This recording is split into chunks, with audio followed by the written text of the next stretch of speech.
Fascist সরকারের হাসিনার খুনি বাহিনীর যে নিপীড়ন, সেই নিপীড়নকে ডকুমেন্ট করার চেষ্টা করেছেন, মানুষকে জানাতে চেষ্টা করেছেন, যেটা শফিকুল আলম ভাই বললেন। হাউসের মালিকানা হয়তো কোনো ব্যবসায়ী গোষ্ঠীর হাতে, যারা সরকারের সাথে আতাতে ছিলেন, কিন্তু হাউসে যারা সাংবাদিক ছিলেন তারা হয়তো নিজেদের বিবেক এবং নিজেদের সৎ সাহসের কারণে জনগণকে জানিয়েছেন আসলে কী করছে।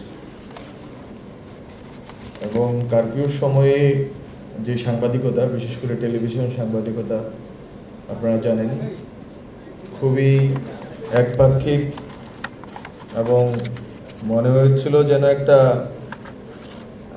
রিলস বারবার দেখানো হচ্ছে, যে বিটিভির ওখানে পুড়ে গেছে সব, এবং সব ধ্বংসযজ্ঞ, আগুন, সন্ত্রাস, আরও যা যা কথা হাসিনা বলতো ওই কথাগুলোও বলতেছিল, এবং ওইটাই টিভিতে দেখা যাচ্ছিল।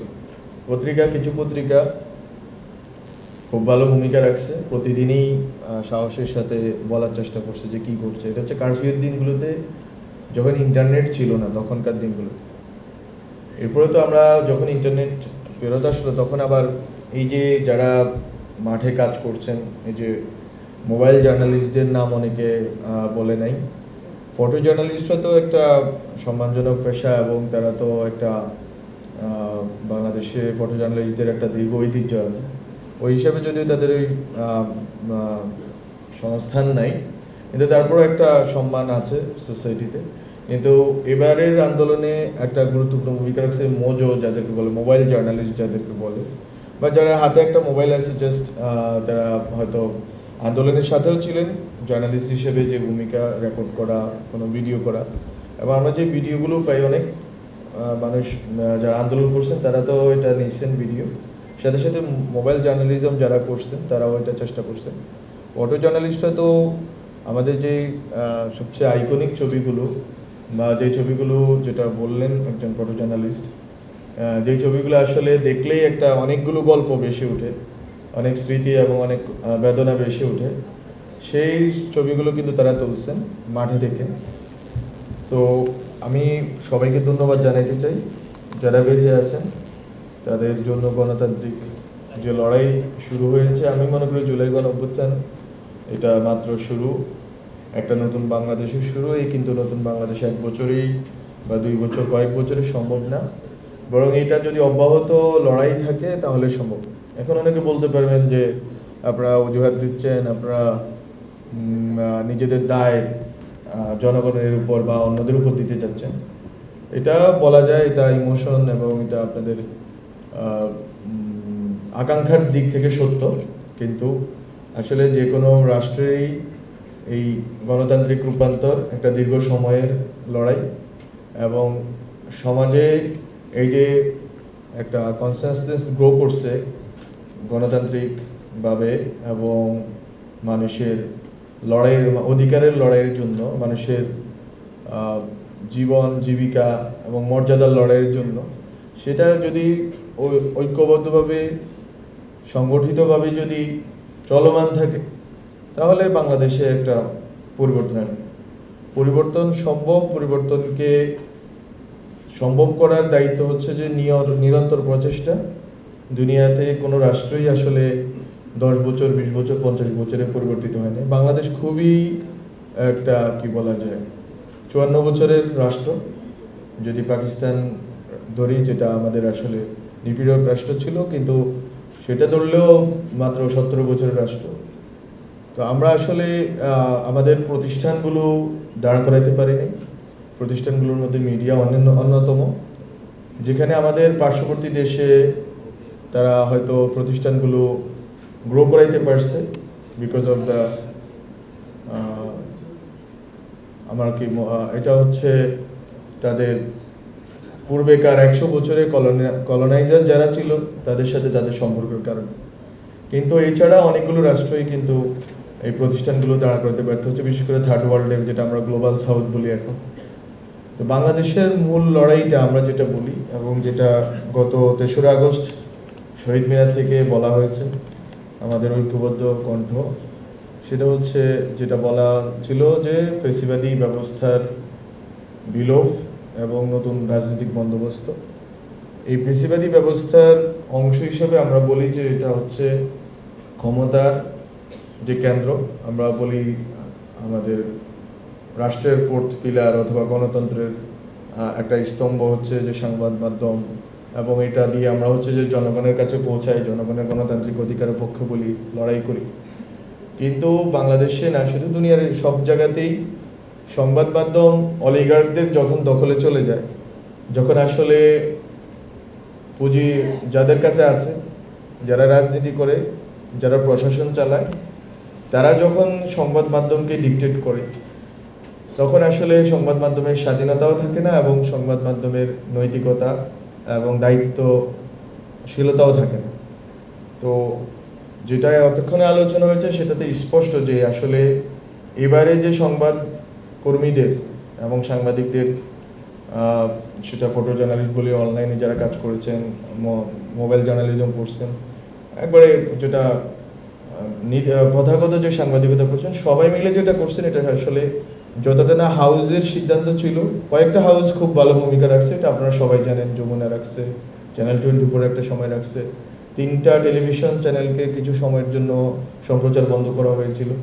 তো অনেকেই চেষ্টা করেছেন ভিতর থেকে যে আসলে একটা প্রতিরোধ গড়ে তোলার জন্য। হাউসের মালিকানা অধিকাংশই যেহেতু গত 15 বছর নির্ধারিত হয়েছে, ফলে এক ধরনের পক্ষপাত ছিল, এক ধরনের অন্ধ আনুগত্যও ছিল। কিন্তু এই পুরা কৃতিত্বটা আসলে হাউসগুলোর চেয়ে ব্যক্তি সাংবাদিকদের এবং যারা এই নৈতিকতা এবং সৎসাহসের সাথে কাজ করেছেন তাদের। বলে আপনাদেরকে অনেক ধন্যবাদ এই কাজটা করার জন্য। কিন্তু আমাদের এই সুযোগ আবার হবে না যে ব্যক্তিগত নৈতিকতা এবং সাহস দিয়ে আসলে আমরা দেশকে বদলাবো বা দেশের একটা পরিবর্তন আনবো। বারবার মানুষ জীবন দিতে পারে না, এবং আমরা চাইও না যে এইভাবেই যে আজকে শহীদ পরিবার বসে আছেন, আবার 20 বছর পর শহীদ হবে। কালকে আমি এক জায়গায় বলতেছিলাম যে প্রত্যেক 20 বছর পর পর রক্ত দেওয়ার কোনো মানে হয় না, যদি না একটা সত্যিকার রূপান্তরের দিকে আমরা এগোতে পারি। এবং লড়াইটা ছেড়ে না দিয়ে আবার 20 বছর পরে লড়াই হবে সেজন্য অপেক্ষা না থেকে কীভাবে নিরন্তর এই প্রচেষ্টার মাধ্যমে আমরা প্রতিষ্ঠানগুলোকে শক্তিশালী করতে পারি সেই চেষ্টা করা। ফলত আমার আহ্বান থাকবে, এবং আমরা চেষ্টা করছি মন্ত্রণালয় থেকে।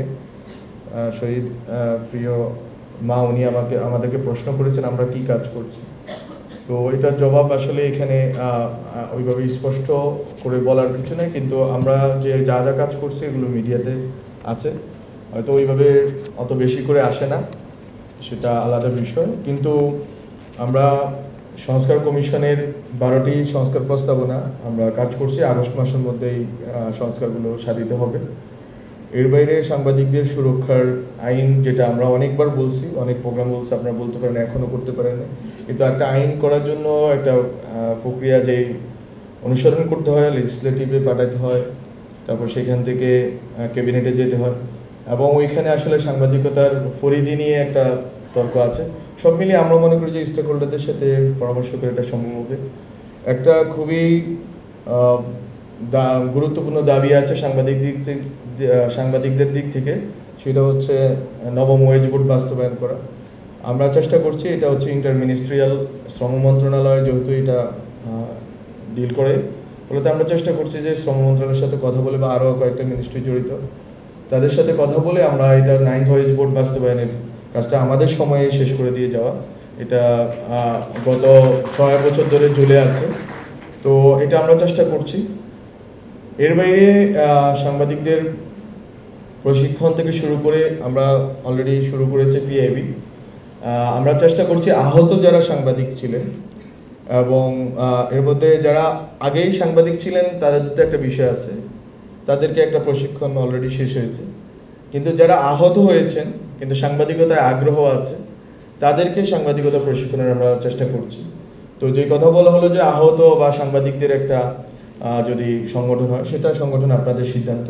কিন্তু যারা এই জুলাই গণ অভ্যুত্থানকে ধারণ করেন এবং যারা ব্যক্তিগত নৈতিকতা ও সৎসাহসের ভিত্তিতে লড়াইটা চালিয়েছেন এবং জনগণকে জানিয়েছেন আসলে কি করছে, তাদেরকে বলতে পারি যে আপনারা এই প্রশিক্ষণ কর্মশালা অংশগ্রহণ করুন, এবং আমি মনে করি যে আপনাদের এই ক্যাপাসিটি বিল্ডিংয়ের কাজটা আমরা যতদিন আছি আমরা আরও চেষ্টা নিব যে আরও কীভাবে আপনাদের ক্যাপাসিটি বিল্ডিং করা যায়, আরও কোন কোন প্রতিষ্ঠানের সাথে সংযোগ করে আপনাদেরকে আরও ভালো ট্রেনিং দেওয়া যায়, প্রশিক্ষণ দেওয়া যায়, সেই চেষ্টা আমরা করব।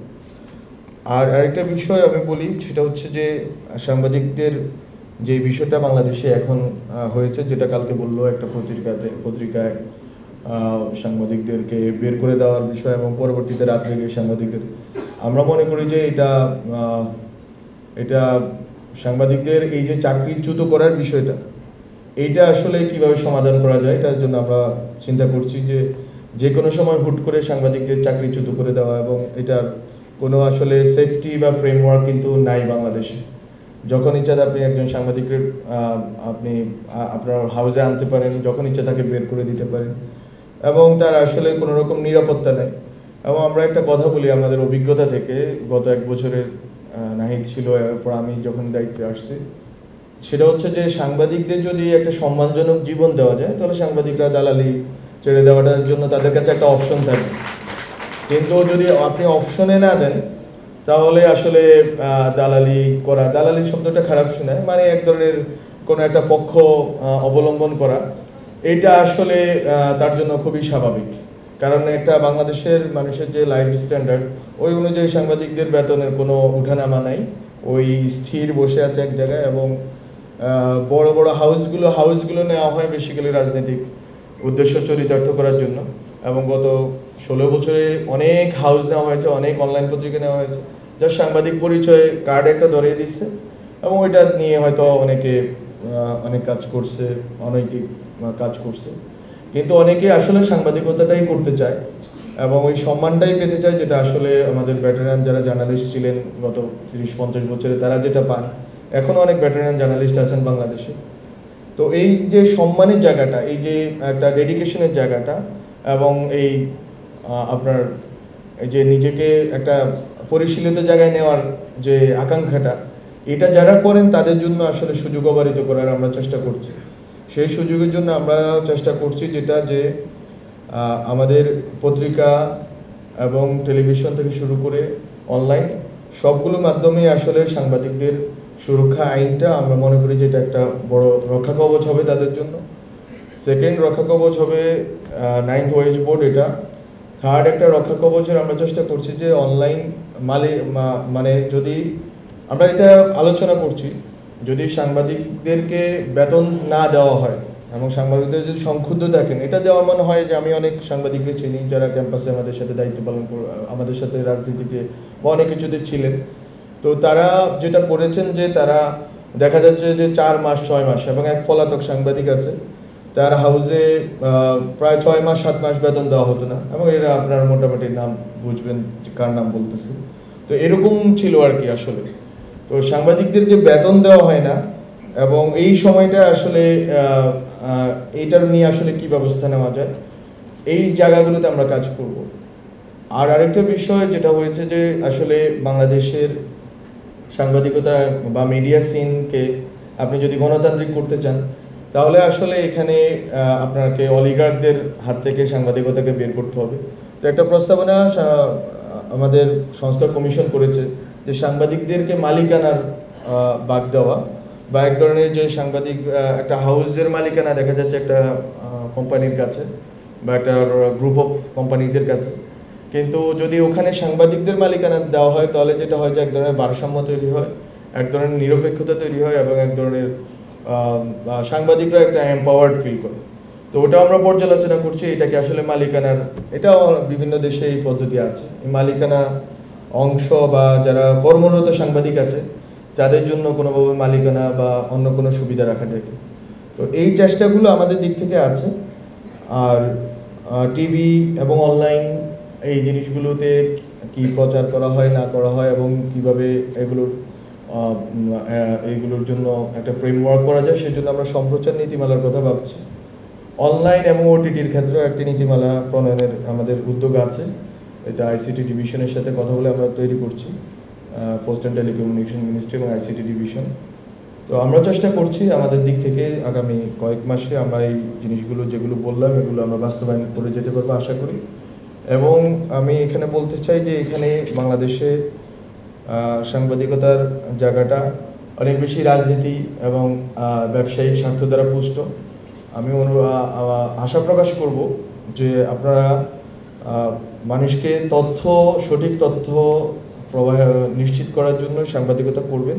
রাজনৈতিক সবারই অ্যাফিলিয়েশন থাকবে, কিন্তু এই যে ইউনিয়ন বা ফেডারেশন থেকে শুরু করে যেই প্রতিষ্ঠানগুলো আছে, আমরা এই সরকারের আমলেও আমি নাম না উল্লেখ করে বলতে চাই, প্রমাণ পেয়েছি যে আসলে এটা যতটা না সাংবাদিকদের জন্য সুরক্ষা এবং সাংবাদিকদের স্বার্থ রক্ষা, তার চেয়েও বেশি হয়ে যায় ব্যবসায়িক গ্রুপ অথবা রাজনৈতিক দলের স্বার্থ রক্ষা। তো এই জায়গা থেকে বের হওয়াটা আসলে একটা দীর্ঘ কালচারাল লড়াই, পলিটিক্যাল কালচারাল লড়াই। এটা আসলে রাজনৈতিক দলগুলো যদি না চায়, অন্য সবগুলো পক্ষ যদি না চায়, এই কালচার তো চেঞ্জ হবে না। আমি আপনাদেরকে ব্যক্তিগতভাবে বলেও লাভ নেই, কিন্তু এতটুকু বলা যায় যে আপনারা যদি এই জায়গাটাতে যদি নিরপেক্ষতা এবং আপনাদের সততা ধরে রাখতে পারেন, আশা করি সাংবাদিকতা এবং সংবাদ মাধ্যম, মিডিয়া এসব নিয়ে মানুষের যেই বিশেষ করে মূলধারার সংবাদ মাধ্যম নিয়ে এই অভ্যুত্থানের সময়ে যেই মানুষের যে একটা হতাশা তৈরি হয়েছে, যেই এক ধরনের ঘৃণাও অনেক ক্ষেত্রে তৈরি হয়েছে অনেকগুলো হাউজের প্রতি, হ্যাঁ, এবং অনেক হাউজের প্রতি ঘৃণা তৈরি হওয়ার পরে খুবই আমরা দেখলাম, আমরা মন্ত্রণালয় থেকে কাউকে এখনো কল দিই না। এবারে গত 1 বছরে কাউকে কলও দেওয়া হয়নি, বাধ্য করা হয়নি কিছু করার জন্য, এবং করা হবেও না। কিন্তু বিবেক এবং নৈতিকতা বলতে একটা জিনিস আছে। গত 16 বছরে যারা নির্লজ্জভাবে ফেসিবাদের দালালি করেছে, সংবাদ মাধ্যম হিসেবে, হাউস হিসেবে অথবা ব্যক্তি সম্পাদক হিসেবে, আমরা কাউকে দেখি নাই জনগণের কাছে ক্ষমা প্রার্থনা করতে, কাউকে দেখি নাই যে একটা রিগ্রেট করতে, কাউকে দেখি নাই আমরা যে একটা রিকনসাইলের চেষ্টা করতে জনগণের সাথে। সংবাদ মাধ্যম, আমাদের যে বক্তব্য সেটা হচ্ছে সংবাদ মাধ্যম আসলে সরকারের চেয়ে বেশি জনগণের কাছে দায়বদ্ধ থাকবে। সরকার একটা ফ্রেমওয়ার্ক তৈরি করে দিবে, সরকার রক্ষণাবেক্ষণ করবে, দেখভাল করবে, বা একটা নীতি এবং আইন প্রণয়ন করবে। কিন্তু সংবাদ মাধ্যমের আসলে যেরকম রাজনৈতিক নেতারা জনগণের কাছে দায়ী, আমরা এটা বারবার বলছি, গত 3 মাস ধরে আমি বলে আসতেছি, সংবাদ মাধ্যম যদি স্বাধীনতা চায়, স্বাধীনতার সাথে সাথে তার অ্যাকাউন্টেবিলিটি নিতে হবে, রেসপন্সিবিলিটি নিতে হবে, তাকে দায়িত্বশীল এবং জবাবদিহিমূলক ব্যবস্থাতে যেতে হবে। এটা গেলেই আস্থার যে সংকট আছে এটা ফেরত আসবে। এবং এটার প্রথম দাগ হচ্ছে যারা গত 16 বছরে ফেসিবাদের দালালি করেছেন, যারা অনৈতিকতা এবং দুর্নীতির সাথে ছিলেন, তারা যদি নিজেদের কে স্পষ্ট করেন জনগণের সামনে, এবং হাউজের যেই এক ধরনের পক্ষপাত এবং এক ধরনের বিভিন্ন দেশি বিদেশি স্বার্থের সাথে সংশ্লিষ্টতা, এটা থেকে বেরিয়ে আসেন। এবং আমরা এটা দেখছি গত 6 মাসে অনেকগুলো হাউস একটা নির্দিষ্ট গ্রুপ রাজনীতি এবং অনেক ক্ষেত্রে গণ অভ্যুত্থানের যেই আকাঙ্ক্ষা এবং একটা ঐক্যবদ্ধ বাংলাদেশের যেই প্রচেষ্টা, সেটাকে মণ্ডুল করার চেষ্টা করেছে। আমরা কিন্তু তাদের বিরুদ্ধে কোনো আইনি ব্যবস্থা নিইনি, এটা আমরা জনগণের উপর ছেড়ে দিয়েছি। জনগণ পর্যবেক্ষণ করছে যে আসলে কোন সংবাদ মাধ্যম জনগণের সাথে সততার সাথে কাজ করছে, জনগণের জন্য কাজ করছে, দেশের জন্য কাজ করছে, রাষ্ট্রের জন্য কাজ করছে এবং গণ অভ্যুত্থানের পক্ষে কাজ করছে। তো আমি আর কথা না বাড়াই, শহীদ পরিবার কে ধন্যবাদ জানাই যে তারা আজকে এসেছেন। আহত যারা সাংবাদিক, আপনাদের আসলে একটি কথা না বললেই নয়, আসলে এখানে লিস্ট ধরে ধরে সাংবাদিক যারা আহত হয়েছেন তারা আসলে এসে সম্মাননা নেবেন। এই প্রক্রিয়া নিয়ে আমি একটু সন্দিগ্ধ ছিলাম যে এটা আসলে সঠিক প্রক্রিয়া কিনা, কারণ যারা আসলে লড়াইটা করেছেন তারা তো কোনো সম্মাননার জন্য করেন নাই, অথবা তারা এই কয়েক হাজার টাকার জন্য করেন নাই, বরং তাদের নীতি নৈতিকতা এবং সততার জন্য করেছেন। ফলত আমি মনে করি যে সবাই এখানে আছেন এরকম না, যারা সাংবাদিকতা সাহসিকতার সাথে সাংবাদিকতা করেছেন তারা সবাই এখানে আছেন এরকমটি নয়, বরং অনেকেই বাইরে আছেন, হয়তো দেখবেন পরবর্তীতে আমাদের কথা। আমরা আপনাদেরকেও ধন্যবাদ জানাই যারা এখানে আসেন নাই, এখানে তালিকাভুক্ত না। তালিকাভুক্ত হওয়াটা গুরুত্বপূর্ণ না, আপনাদের যেই ত্যাগ এবং আপনাদের যেই সাহসিকতা, নৈতিকতা, এটাকে আমরা সাধুবাদ জানাই। এবং আপনারা আমাদের যে দীর্ঘ যে লড়াই, সামনে নতুন বাংলাদেশ গড়ার যে প্রচেষ্টা, এটার আপনারা আমাদের সারথি। আপনাদের সবাইকে আমরা চাই সাংবাদিকদের সাথে আমাদের কোনো বা কোনো অভ্যুত্থানের যারা ছিলেন বা যারা অনেকে আওয়ামী লীগের দালালিও করেছেন, তাদের সাথেও আমাদের কোনো বৈরিতা নেই। যদি সবাই মিলে আমরা একটা নতুন বাংলাদেশ, একটা স্বপ্নের বাংলাদেশ, একটা গণতান্ত্রিক ন্যায্যতার বাংলাদেশ, সমতার বাংলাদেশ যদি করতে পারি এবং আপনাদের সেই নৈতিক এবং সাহসী অবস্থান দেখতে পাই, আশা করি বাংলাদেশ ভালো থাকবে, আপনারা ভালো থাকবেন, মিডিয়া ভালো থাকবে, সাংবাদিকতা বাংলাদেশে ভালো করবে এবং যারা শহীদ এবং আহত হয়েছেন তাদের যেই আকাঙ্ক্ষা ছিল গণতান্ত্রিক আকাঙ্ক্ষা, সেটা সত্য হবে। সবাইকে ধন্যবাদ।